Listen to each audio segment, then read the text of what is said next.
The news at this hour, I'm Maya for Wharton. First up, Guyana today joined the rest of the world in observance of International Nurses Day under the theme Nurses, a voice to lead a vision for the future healthcare.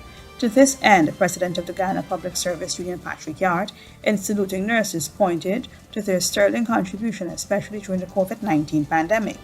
Yard said International Nurses Day is observed at a time when nurses are being treated in the most insensitive and uncaring manner. They are not in receipt of a risk allowance, which is fully merited. They have not been in receipt of any salary increases for 2 years to be able to discharge their duties and protect their households from infection. It is necessary for them to incur additional expenses apart from the price increases that are being experienced for consumption goods.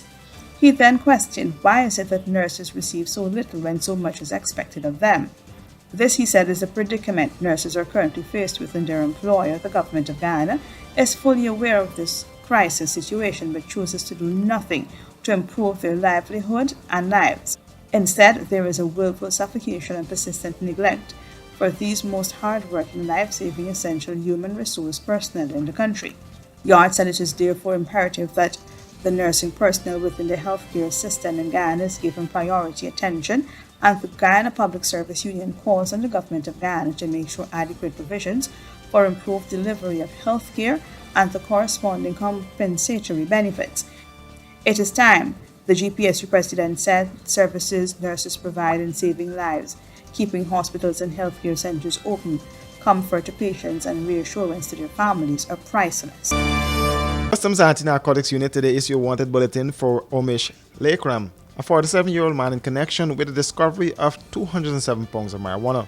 The Drug Enforcement Agency said after several days of surveillance today, at approximately 4 hours, ranks noticed between 3 to 4 individuals with flashlights coming through a track a short distance from where they were positioned.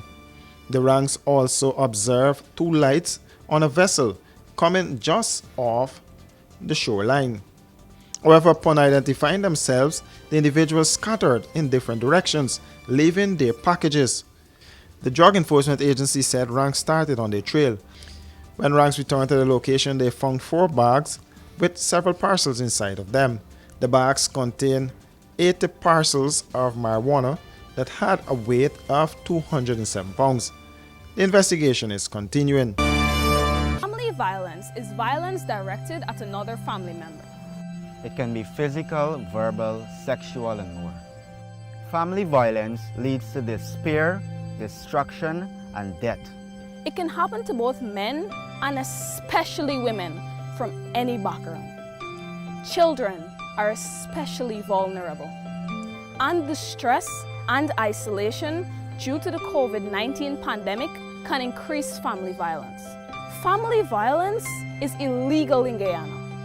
If you or someone you know is experiencing gender-based violence, family-based violence, or sexual harassment, contact the Women and Gender Equality Commission at 231-5276 or 231-5298.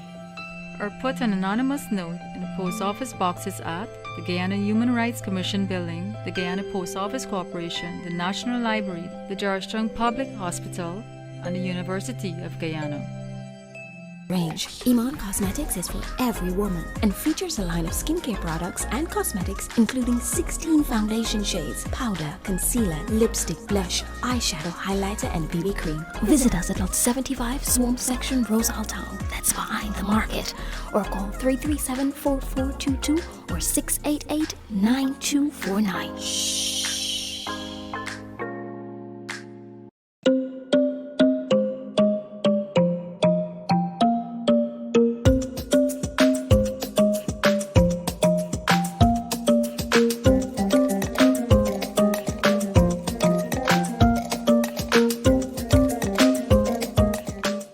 The service of a JP, then call the Alistair Collins firm on 649-6410. They are located on Lamaha Street between Camp and Waterloo in the K-Line Mall. Call them today and experience service unlike any other.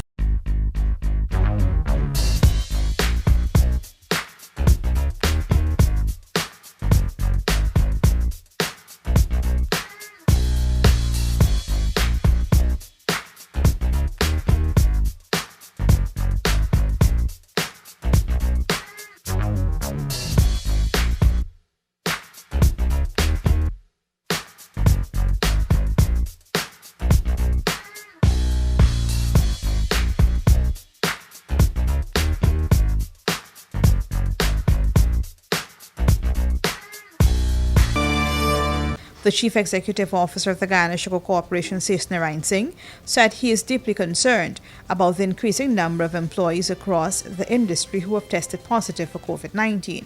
The CEO ventured to the fields to get a first-hand view of what is taking place in the fields. He said the management of GAISUCO has acted swiftly and decisively in collaboration with the Ministry of Health to mitigate the spread of COVID-19 by conducting PCR testing and contact tracing of their employees who have either had symptoms of COVID-19 or were in contact with persons who have tested positive for the disease.